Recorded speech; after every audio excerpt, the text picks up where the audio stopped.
So I'm going to hand it off to our plenary speakers.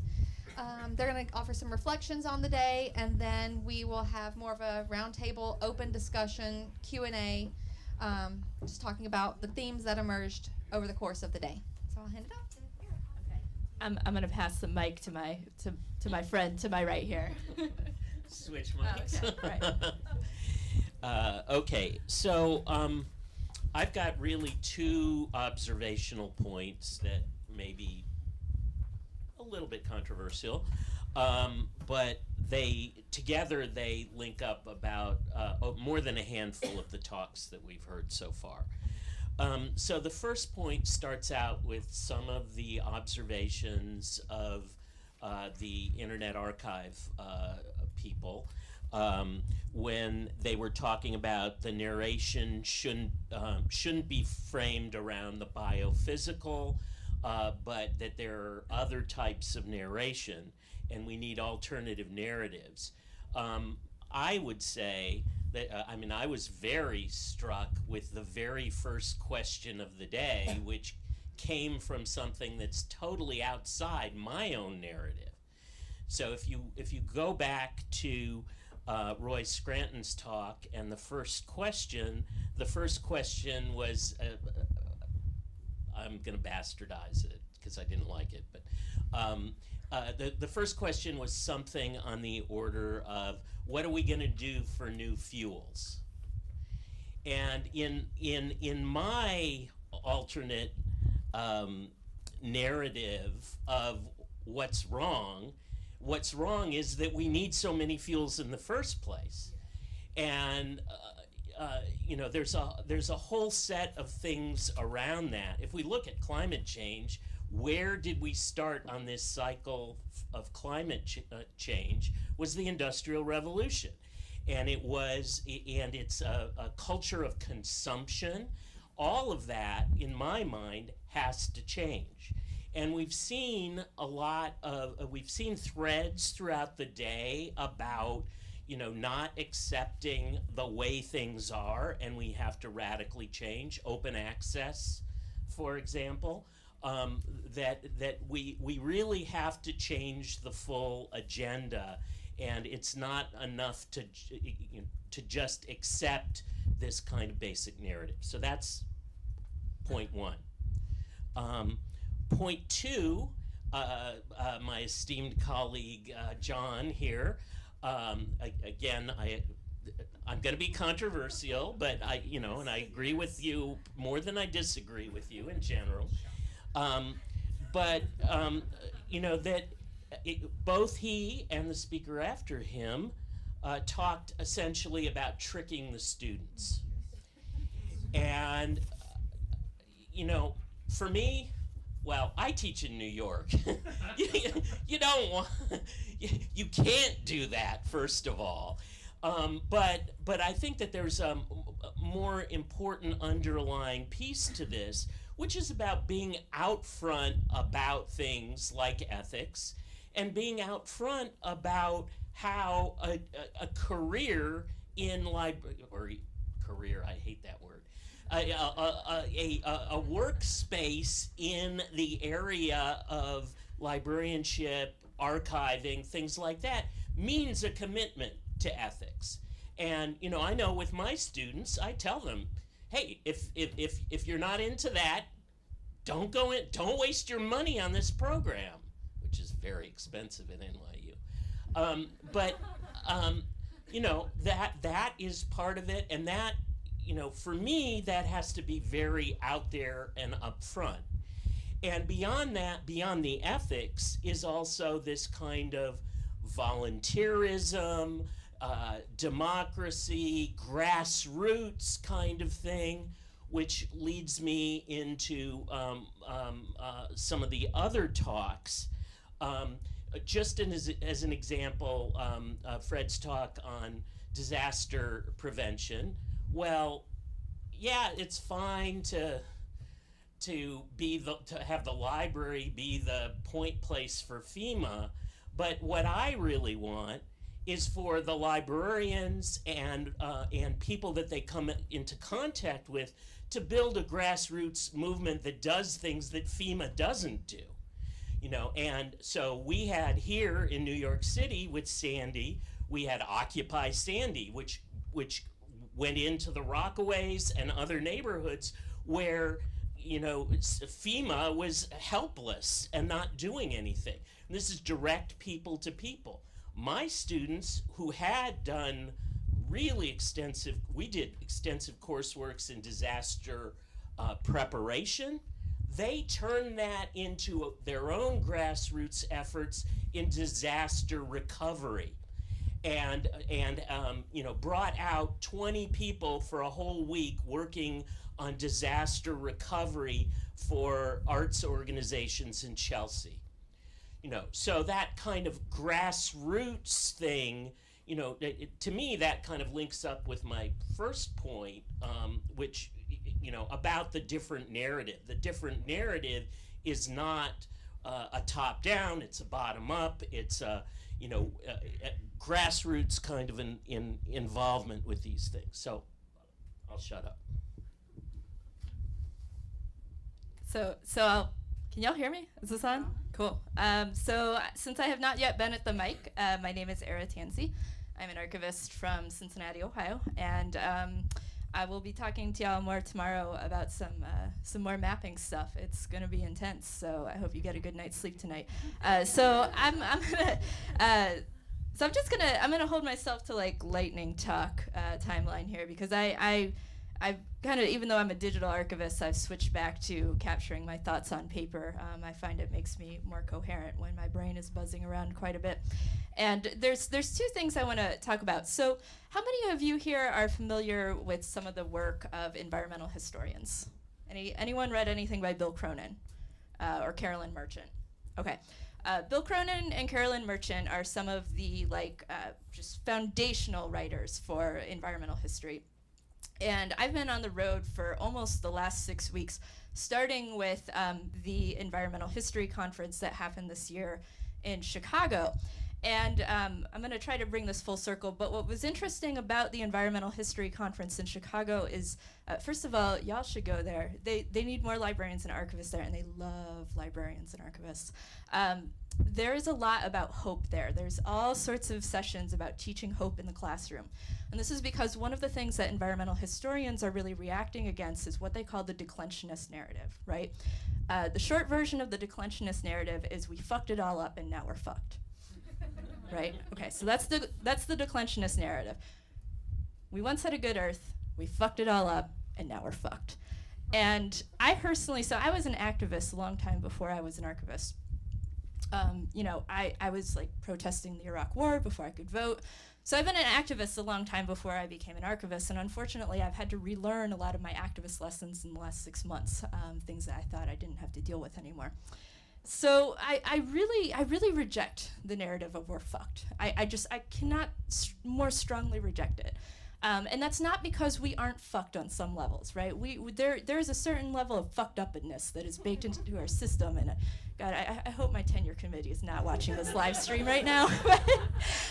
But there is a certain level of fucked upness that is baked into the system, and I acknowledge that, and it will be that way as long as we're living in a capitalist fossil fueled economy, right? But my problem with we're fucked as a narrative and as a declensionist narrative is I think it absolves us from actually looking at our own responsibility, right? And it absolves us of this idea that we need to work towards a more just world, whatever that looks like. And probably everyone in this room is going to have different ideas about what that looks like. The other thing, too, is I want to... I really want to thank a couple of people in the room, but particularly my friend and colleague and research partner, Ben Goldman, for rescuing the idea of hope that I was a little afraid was going to be lost there. I'm part of a feminist book club in Cincinnati, and shortly after the election, we read Rebecca Solnit's Hope in the Dark, which honestly, one of the few things that has been making me be a functional person in the last 6 months has been reading Rebecca Solnit. And so she talks a lot about this concept of hope, that it's sort of a third way between optimism and despair, optimism and pessimism. And she says, she has a wonderful line that really resonated with a lot of people in my reading group, where they talked about, where she said in her book, hope is an axe that you use to knock down doors with. Hope is an axe that you use to knock down doors with. You don't know what's on the other side, right? It could be worse. There could be a zombie on the other side. But it is a tool. It is a tool you use. And I really respond to that because, why the hell did we all get on planes to burn more carbon fuels to be here in this room together? Unless we have some, kind of hope for the future. Because I used to be able to see Kentucky from my house in Cincinnati. I'm also just going to close my initial thoughts here with the words of Kentucky poet Wendell Berry. He has this amazing poem that I forget what it's called. It's called something called The Work or The Real Work. And I love everything Wendell Berry's ever written. If you feel like you just need to throw yourself into a void, stop, read some Wendell Berry. He will help you climb out of that void. But he says in one of his poems, he says, "It may be that when we no longer know what to do, we have come to our real work." So I hope that we leave here having some ideas of what our real work might be. She just dropped the mic. That was great. I'm gonna pick up on this kind of hopelessness theme. I think that often in this space there's a confusion around climate change, and we think about it as like an on-off switch. Either we're going to solve it or we're not going to solve it. And I think of it much more in terms of a continuum. And we know that there are certain things that are already going to happen based on our current infrastructure and what's already, it's already baked into the system. It's already going to happen.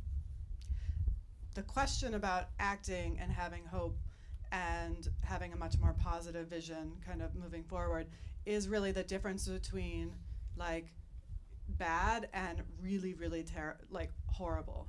And so there is a huge difference between taking action and getting us to 1.5 or 2 degrees by the end of the century and getting to 4 to 6 degrees by the end of the century. And it has to do with how fast we're going to change and people's ability to adapt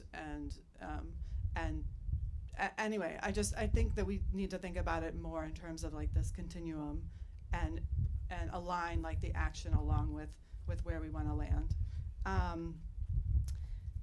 So there's a couple of other things I kind of have observed, and I don't work in the archival community, but I think you guys have a lot of really interesting questions around what the role of your community is, and thinking about it in terms of, is it on a much more individualized scale in terms of, reducing the actual carbon emissions from the archives all the way to, is there a role to be much more politically active and engaging community members and going outside of the current political narratives. And anyway, there's also like, do you fall on the adaptation side and dealing with the disaster, or do you fall on the mitigation side of resisting and helping with the transition piece? And then also the tension between like, do you record what's happening, or do you play a role in shaping what's happening? And those are just as an observer. I know these are the questions you guys are kind of working on. And I think so. We talked about the language. I just say one more thing about like the reclaiming language and the use of the word climate change. So I've worked in this field for about 10 years, and most of the time people have been like, let's use the words, and then pull back and say, well, let's use all these other words, and like trick everybody into thinking, we're gonna talk only about green jobs, and we're gonna stick with that narrative, and then we're gonna talk only about this other narrative because that works. But we're conceding on the language question instead of redefining what the language is, and I think it's a huge debate within the movement of, do you use the language that's out there? But I feel like there really needs to be a lot of effort on reclaiming the language, because as long as we can continue to like skirt what we're actually talking about, we then lose when there's opportunities, because people don't actually know what we're trying to do. because we're not using the language. So I'll be brief, because there's not a whole lot I can add to everything that's already been said. In addition to teaching, my main area of research is in ethics, and particularly virtue ethics. And virtue ethics is a weird type of ethics, because with consequentialist ethics, you do something and then you see if it's good or bad, immediately, basically. Did I do the right thing?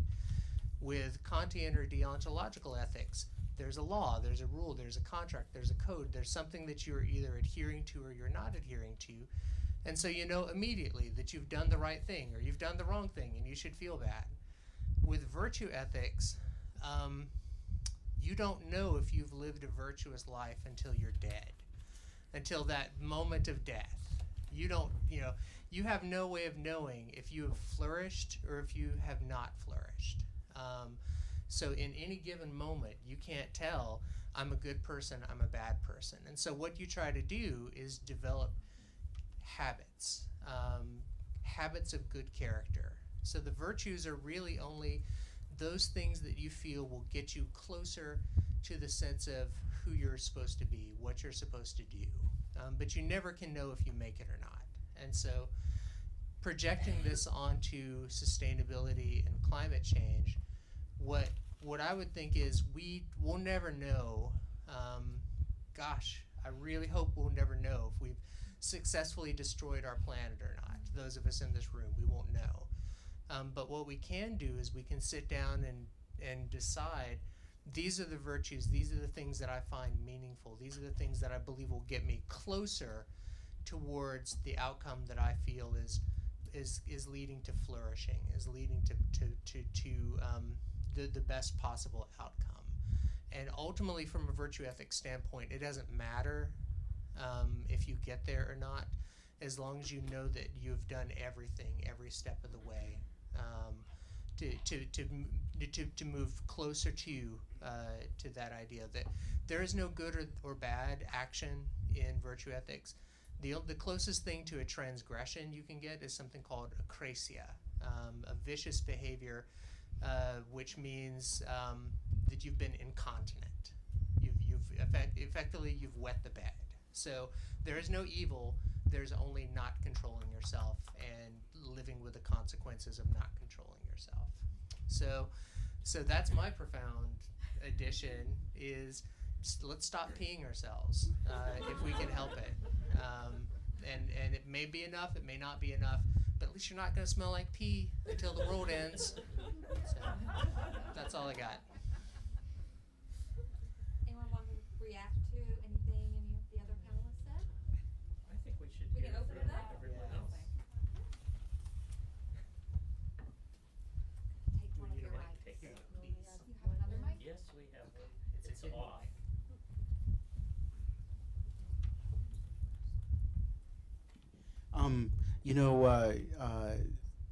Something I think a lot of archivists don't realize, I can't really speak for librarians, is that a lot of people sort of want to be archivists. A lot of people want to do what archivists do. A lot of people are kind of jealous of what archivists get to do because most people just get to collect or push around objects, whether they're physical or digital.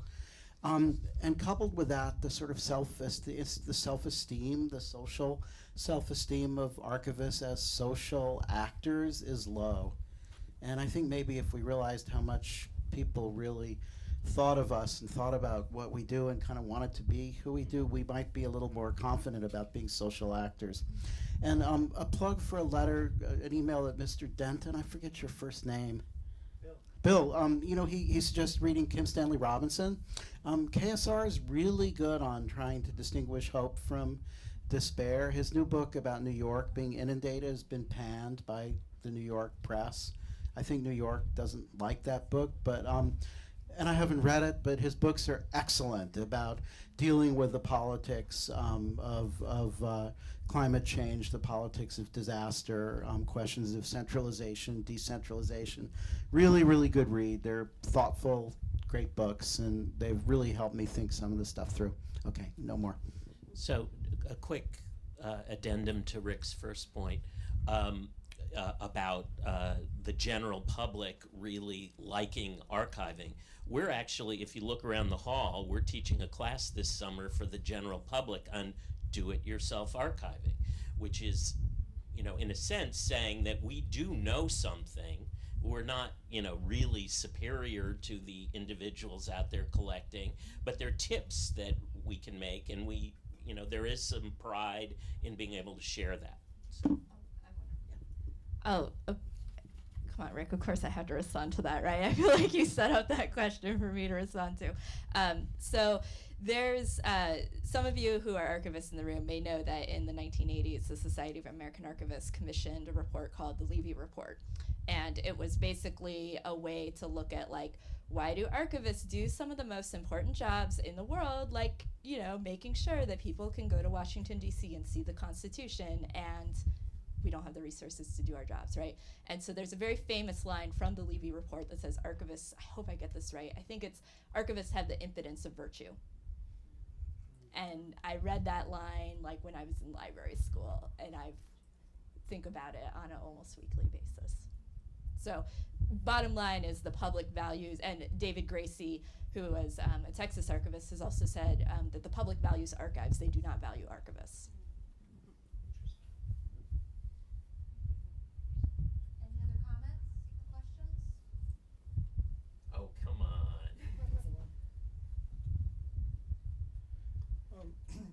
Part of the response to for FEMA, or the lack of response by FEMA, was there was a guy in Texas, I think his name was Senator Ted Cruz, who for several months blocked an awful lot of the funding that was supposed to help FEMA to respond.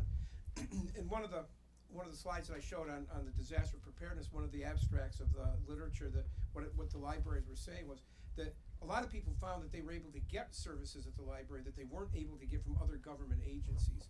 And I think that this is one of those examples in terms of what do you have when there are institutional roadblocks and barriers put in front of a library or an archive. And I think that we're seeing them taking place right now with the current administration that are closing down archives. And I think that they have a mindset that if you take the science away, the data isn't there, the problem goes away.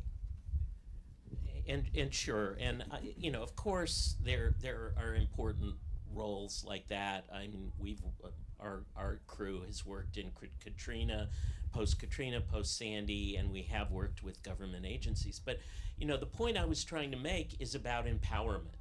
It's about instead of saying we're gonna let FEMA do it, it's we're gonna take things into our own hands. We're going to do it ourselves on a person-to-person basis, and it's not just wait. To me, that's part of the whole problem that we're facing anyway, is that we feel powerless, and instead, I would like to see a world where we go out and do things, and not just kind of act as conduits for a government agency, but actually reach people where their needs are. I mean, that's a principle. That's an ALA principle. Speaking of ALA, I wonder how many people have heard of their new IMLS grant, Transforming Communities. Do I have it right? Libraries Transforming Communities, where they're actually training thousands of librarians to be facilitators of dialogues in their communities. All the webinars, I believe, are free, and then they're doing a lot in person. So just to speak to your question, I do agree. It's like, I like the idea of having experts come to the library and we greet them and there they are, and we go take a back seat and welcome the latecomers. But I do agree, the librarians should be as often as possible, leading the discussions. And something I'm interested in is having librarians learn how to lead climate conversations in their library. So whatever form that takes. I mean, there's so many ways we could do it. Maybe we do show a film and then discuss it, but that we're part of the conversation right up front. And one more thing, I want to invite you. I'm a part of Sustain RT Libraries Fostering Resilient Communities, which is an ALA roundtable. On June 8th at 12:15, you can log on for a free webinar that we're offering with an author. I don't know if people have heard of Bob DePelt. He's wrote a book just recently called Transformational Resilience and has a long, long subtitle. But basically, he works all around how to help communities build social capital so that they can respond in a strong way to the climate catastrophe that is upon us. So Bob DePelt on Thursday, June 8th, 12:15. It's only going to be a half hour. It's free. Please join us. And it's a chat conversation with him. We're going to do sort of a mini interview, but I'm really excited about the work he's doing, and I'm really curious how he's going to be able to make the bridge toward what we do in libraries. I don't know that he's there yet. I'm going to sort of hope he can take us there, but we might have to bring him along and teach him too. You mean on the list that we all are on? Yes, I will, and also it's on the handout that's by the sign-in, name tag table.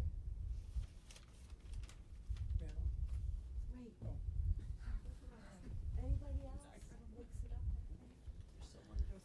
There's several hands. Oh no! Well, I'll try to be quick. I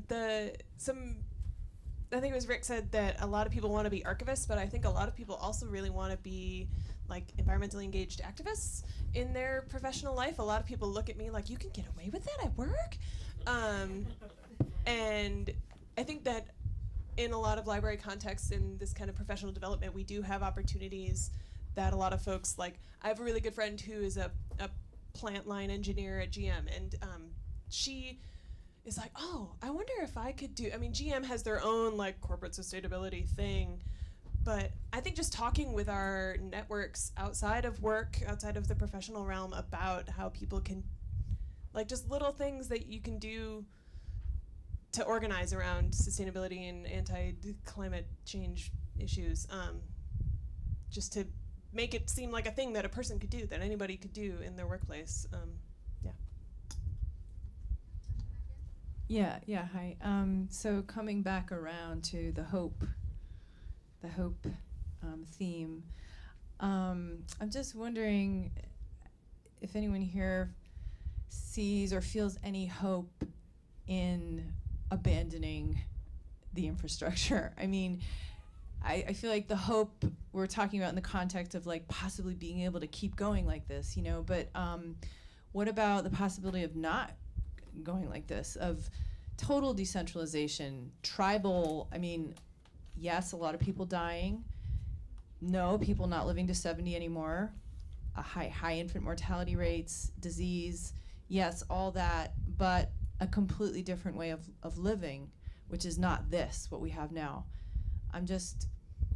Because I feel some hope there, and I'm just wondering if anyone else feels any hope in a completely abandoning what we have. No. That's a no. So, okay, I think you have to be really careful about that, because that's the same road that the Unabomber started down, right? The Unabomber was like, yeah, so I think, but someone brought up, I don't remember, Rick, it might have been you, the Whole Earth Catalog, right? And so I think that there's, I think that there's not, I think it's really important not to romanticize that. So like some of you who know me know this, my big hobby is hiking, right? Last year I hiked 300 miles through Kentucky.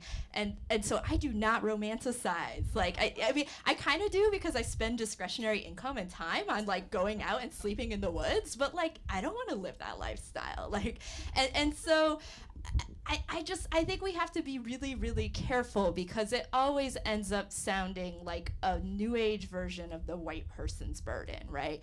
And like, you know, and like, I don't know.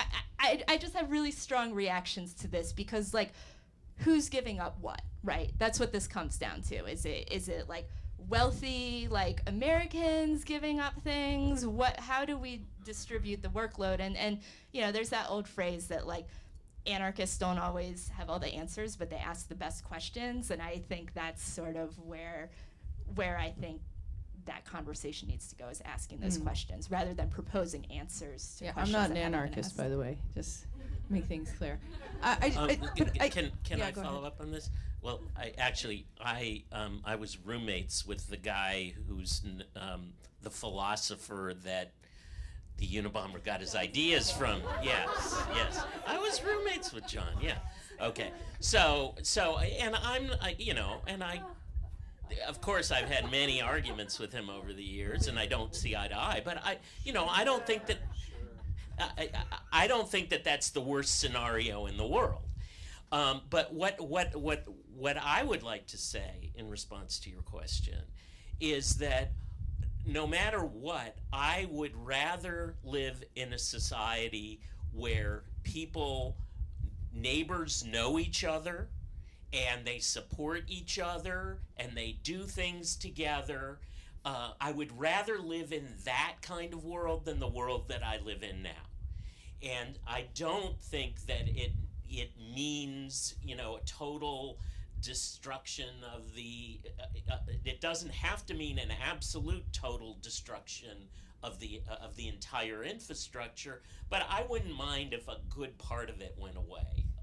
The part that creates the kind of alienation between people, the part that creates massive stratification between rich and poor, between haves and have-nots of anything, not even knowledge. Information, which is our realm, of course. So. Yeah, I mean, I would also say that I think we need to start thinking about what it could look like. That's not just thinking about taking away stuff, but thinking about how can we own our own energy. How can we live in livable and walkable communities so we're like using less energy? How can we have less stuff and share and reuse and have things that we repair again? How can we have, as we move away from fossil fuels, we'll have better health outcomes, a change in values and valuing time and relationships over things that we purchase. And so I think that we need, those are just some of the things that I think about when I think about, it's not, we're not really giving up, we're giving up some stuff that we actually don't need, that don't necessarily make us happy, and we're thinking about what kind of world we want to actually be in that would have more connectedness with your neighbor, because you have one car for 50 people and everybody shares it, or you're not having a lot of clutter in your home. I mean, there's a lot of things to think about there. The other thing I think about, there was a really great article, I don't remember who wrote it, that was published on Medium right after the Trump administration election, and it just talked about this period of time that we're entering in, which is like holding on and grasping on, and we're at the end of something, and what's happening politically is people are like saying like, oh, things are changing, technology is changing, information is changing, the climate change and oceans, and there's all this change, and they're like holding on to it, but actually we need to be thinking in the 2020 and beyond, to like really big questions around sustainability, work and technology, and like what people are going to actually do for income, living in a society that's where people move around, and how do we all kind of get along, and dealing with massive inequality that currently exists. So I think we should be thinking about like big challenges ahead, those kinds of things, when we're really thinking about those kinds of challenges, that's kind of what gives me hope in terms of thinking about something that's new, and that we're just, I would like to believe that we're like ending something and we're starting something new. Yeah, I guess the only thing I'd like to add to that is I want to live to 70. I don't think it's unreasonable. Maybe even a little bit more. The other thing is I love libraries and archives, and I'm afraid because it provides so many different experiences and so many opportunities to encounter cultures beyond what you might encounter in a 40-mile radius if we're back to sort of a tribal infrastructure. And the third thing I'd like to say is I already kind of live in a theocracy in Alabama. And if you think it sucks right now living in a patriarchal theocracy the way we have it, imagine living in the patriarchal theocracy after, secular society is given up willingly. So I would be in the reformist camp as well. Well, I do imagine that because I'm not posing this as a choice. Yeah. Like, which one should we root for? Right. I'm posing it more as like the we're fucked scenario. Sorry. Yeah. And since we're fucked, what kind of hope can we grasp onto? Since I do believe we are fucked, and it just there's a story about a woman who grew up. Her parents were anthropologists, and she grew up in a rainforest somewhere until she was like 18. Her whole life. I mean, she never owned a pair of shoes. She grew up total subsistence. I mean, getting water in baskets, and I mean the whole thing. And then when she turned 18, she wanted to go to school, so she went to live in Germany, and she literally went to the train station. Somehow she got there and she didn't have shoes. And this magazine interviewed her after she had been living in Germany a couple years, and she said, what's it like? And she said, well, it's so much easier physically, but it's so much harder spiritually. And so that's just always stuck with me. It's just interesting, and I'm definitely not posing, I don't think I'm romanticizing it. I think I understand it's going to be horrible and hard, but I think it's important to try to find some hope scenarios within something that I see as being inevitable, so we don't kill each other.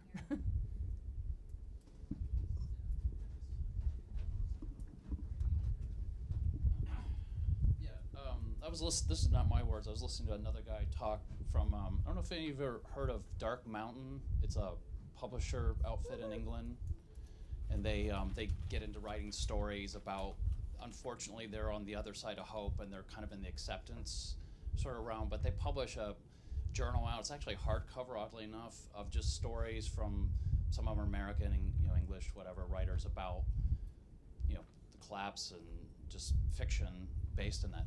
Anyways, I was hearing the guy, one of the founders of it, saying, well, what if climate change goes away? Then what?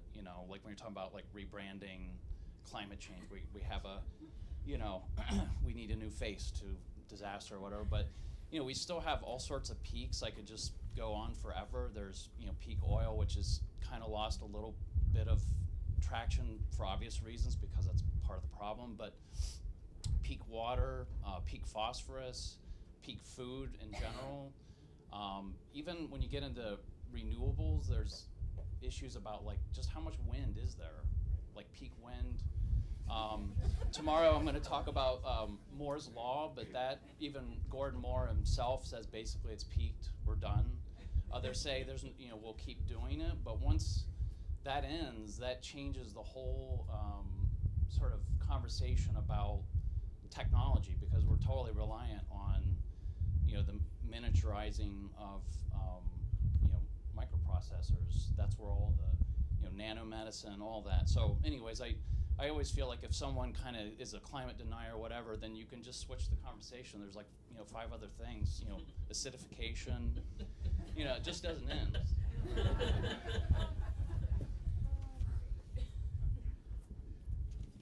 Can I just, stand up for what Jody said? Because I want to be able occasionally on a hot day to be able to take 2 showers, and,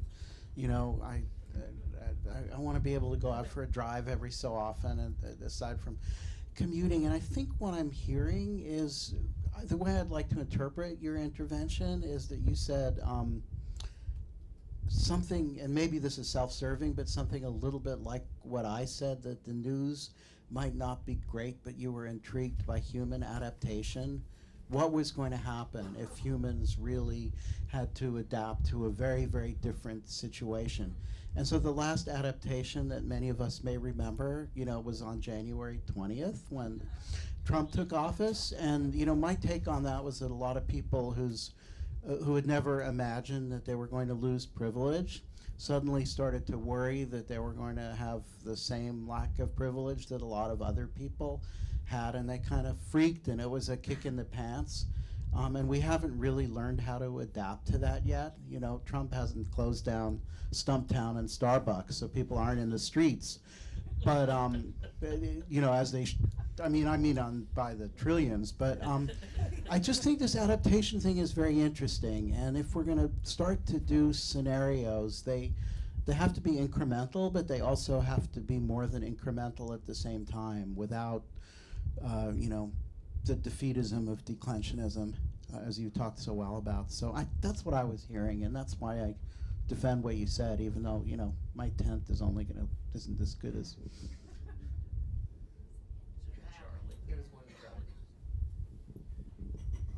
I'll just be really quick too, because I think just want to echo that a little bit. That it also seems to me important to acknowledge in these conversations when we're talking about sort of like the collapse of the world as we know it, that maybe we should remember too that there are many other groups of people for whom there has already been collapses. I mean, to be betrayed by your government is the norm, not a new thing.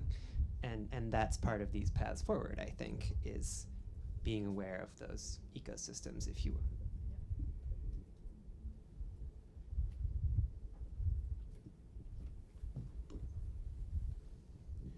will. The problem I have about adaptation, we live in a world that's we live in a greenhouse gas constrained world, so we learn to adapt. So that means that we're going to learn how to live with the consequences of living in that greenhouse gas constrained world. When I think that the directions that we need to be taking is looking at what are the strategies that we can implement so that we don't live in a world that we can live in a world that is no longer constrained by greenhouse gases, which means you got to solve the solution. Adaptation doesn't get to the root cause. Adaptation masks the consequences of the root cause. It's like a doctor giving you opiates because you got a back problem, when what you really need is to have back surgery, but for a variety of reasons you don't get back surgery because, one, you don't have insurance, the doctor doesn't want to do it, or otherwise you're just saying, here's a pill that'll make the symptoms not feel as bad. And that's the problem with adaptation, is it doesn't solve anything. It just says, here to cope.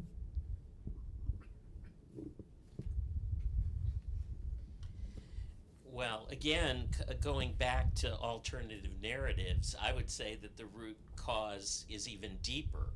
The root cause is it's a consumption-based society. And so, so somehow we solve climate change. We still have the problem. That's just a symptom. That's not the root cause. Something else is going to happen. As Mark said earlier, we have all these peak whatevers that are just gonna hit us. And to me, in my framework of looking at the narrative, the issue is a consumptive society, a disempowering society. So one of the things that I think about a lot is sort of like, what is the tipping point to get people in the United States to like deal with this, right? And I think about this all the time because I lived in New Orleans for several years. I lived there after Katrina, but also my husband is from South Florida. And so, if you are following, rising sea levels, all these things. Like, Miami is sort of on the front lines, in terms of, obviously there are other frontline communities, particularly indigenous communities in Alaska and the Gulf Coast, but in terms of large, developed metropolitan areas, Miami's probably going to be really high up there. And every time we go there twice a year, every time we go there, it's just we go hang out, we party in Miami, and it's like, what is all this development down here? Like, do they know? Like, has anyone given them the memo about what's going on? And like my husband will sort of slyly send these emails to his parents about all these there's some Florida homeowners that are now selling because they're worried that if they wait too long, then they won't be able to. So anyway, what this brings me back to is I have a pet theory, and I'm curious if anyone else has sort of their idea of what will be the tipping point to get people who don't want to think about this to deal with it. My theory is once insurance companies stop underwriting certain areas. And I think if you follow this, there are actually already insurance groups that are looking at these issues, there's one group that does not believe climate change is a hoax, and it's the insurance industry. And so I think it'll be really interesting once we start seeing how insurance underwriting changes in certain areas. To me, that's going to be the trigger. I don't know, short of, fixing all of these societal problems that we talked about, I don't know what else is going to trigger it. So I don't know if anyone else has thought along those lines. Or is this the point where we all need a beer?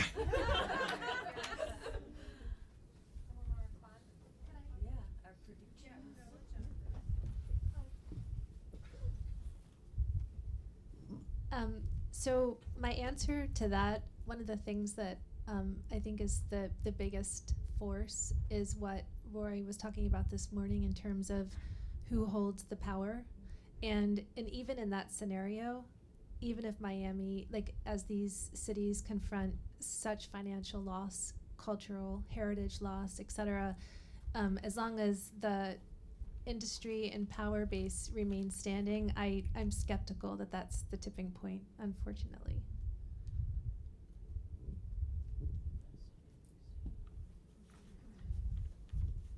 Do we have to end on that low note?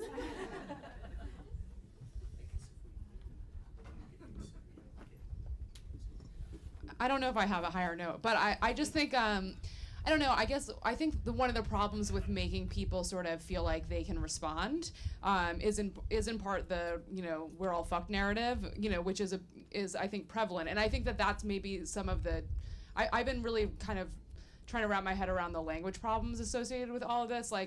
If we shouldn't talk about climate change because it will be co-opted by neoliberal stuff. If we shouldn't talk about climate change because it scares people and then makes them think that they're totally powerless and can't do anything to change it. But to me, I think that it's it has to be a local thing. People are only gonna understand it when it's them. And so I don't really know the best way to make people wake up to it until it's the water is at their door, right? So I don't know. I don't know, but I think to me that's the only reality. So I think and then if we're all informational, information professionals in these institutions that we work in, we need to think about, I guess, how we can, engage the local people that are around us and make them realize how this is affecting their community. And I think that there's the problem of the things that are happening now locally are not being adequately connected to the issues of environmental change. A lot of the problem with the controversy over immigration or people's fear of migration, that's climate change. And but that narrative is being disassociated from that problem. And so I don't know, to me it's a rhetorical problem. A lot of this is a rhetorical problem. And even, in some of the reading that we did for our project, a lot of people talked about even just talking about Anthropocene as an epoch, as a new age, is just giving this age a lot of power in a way that is just ignoring sort of the history of environmental change and the history of, it's just making us exceptional in a way that we don't deserve to be. And then it's just reinforcing sort of the technocratic power structure that already exists. So I don't know, to me, a lot of this is a language problem that I can't really unpack fully, but that's kind of where I'm like left at the end of this day, full of many amazing ideas. Just super duper quick. I resonate with a lot of what you're saying, and that's why I think that as we teach information literacy, we also need to be teaching formal rhetoric, political speech, political communication.